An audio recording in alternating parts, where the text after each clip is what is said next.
Hey guys, Fresh Host Philip here, and this is a processor. This is the Intel Pentium 4 3.06 GHz processor released way back in 2002. By today's standards, this processor is quite old, but when you consider the whole timeline of processors, this is actually pretty modern. So welcome to the history of Intel processors. Before the age of transistors, there were vacuum tubes. They were developed by John Ambrose Fleming in 1904. Vacuum tubes control the flow of electrons in a vacuum and function as amplifiers or switches.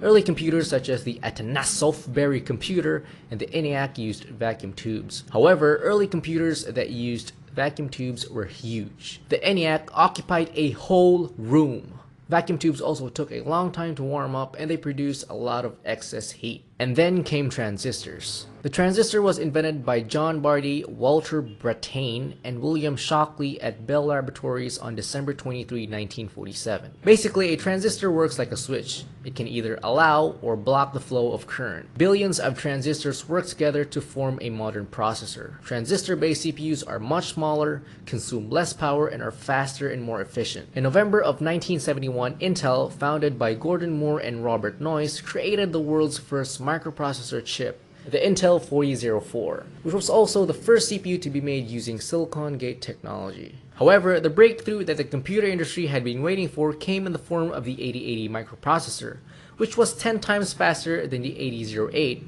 which was an 8-bit version of the 4004. The 8080 was clocked at 2 MHz, enabling it to perform hundreds of thousands of calculations per second. The 8080 was the basis of the Altair 8800, one of the first build-it-yourself PCs. Intel's first 16-bit processor was the 8086, which ran at 10 MHz. Fun fact, the x86 instruction set gets its name from the 8086.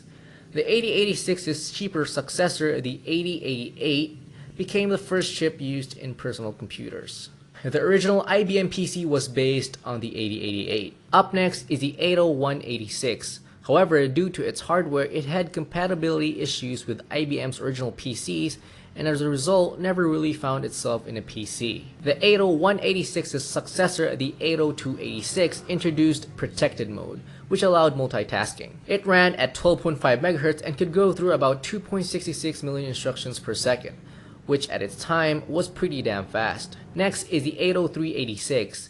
Being a 32-bit processor, it meant that it had twice the data throughput of the 16-bit 80286. The 386 was the first chip to implement instruction pipelining, which allowed the chip to start working on the next instruction before the previous one was completed. Fun fact, Linus Torvalds created Linux on a computer running on an 80386. The first Intel chip to surpass the 1 million transistor count was the 486DX. It could go through 26.9 million instructions per second at 33 MHz, twice that of the 80386. It was the first CPU to feature an on-die 8KB cache, and if you didn't know, a cache stores commonly used instructions for faster access times.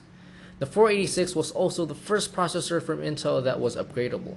Before the 486, replacing the processor meant replacing the entire motherboard. With the 486, you can just swap out the CPU for a different flavor of the 486. In 1993, Intel released the Pentium processor.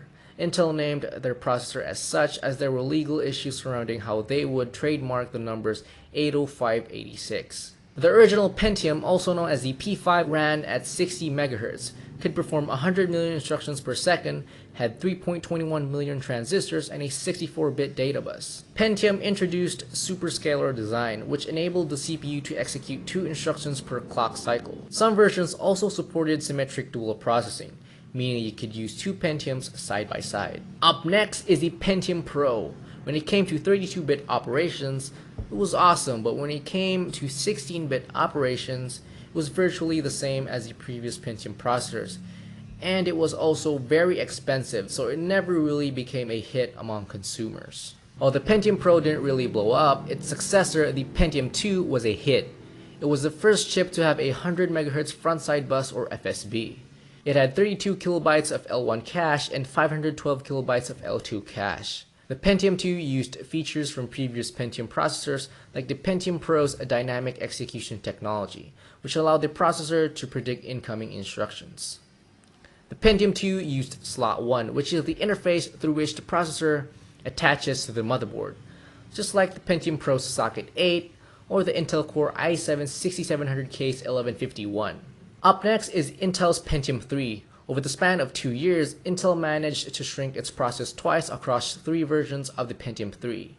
Katmai at 250 nanometers, Coppermine at 180 nanometers, and Tualatin at 130 nanometers. The Tualatin, at its time, was the fastest and most overclockable chip. Coppermine and Tualatin brought the L2 cache back on the die, a feature that was missing in the Pentium 2.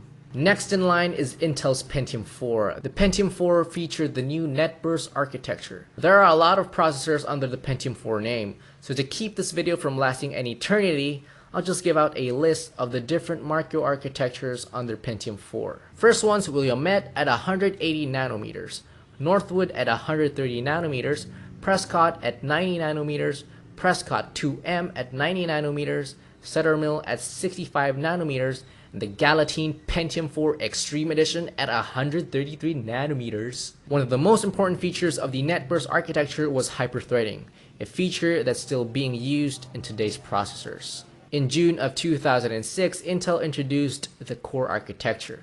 The Core architecture brought 64-bit computing, low power consumption, and multiple cores and a single die. The first processors that used the Core architecture were codenamed Merom for mobile computing, Conroe for desktop systems, and Woodcrest for servers and workstations. Mainstream processors were branded as Pentium Dual Core or Pentium, server and workstation processors as Xeon, and desktop and core-based processors as Core 2. Following its current tick-tock cycle, Conroe was succeeded by Penrem, which featured a 45 nanometer process. It would be followed by a shift to the Nehalem microarchitecture, which featured an even smaller 32 nanometer process.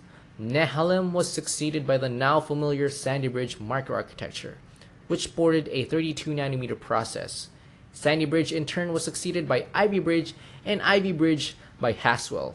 Here's a timeline from Sandy Bridge to the current microarchitecture. So it was Sandy Bridge, Ivy Bridge, Haswell, Broadwell, and the current microarchitecture, Skylake. Cannon Lake, Skylake's successor, is already slated for release sometime in 2017, with it sporting a ridiculous 10 nanometer process. It's kind of ridiculous to think that they can make 10 nanometer transistors when the width of a human hair is only 17 to 181 micrometers. To give you an overview of how microarchitectures in the tick-tock cycle differ, we first have to understand Intel's tick-tock cycle.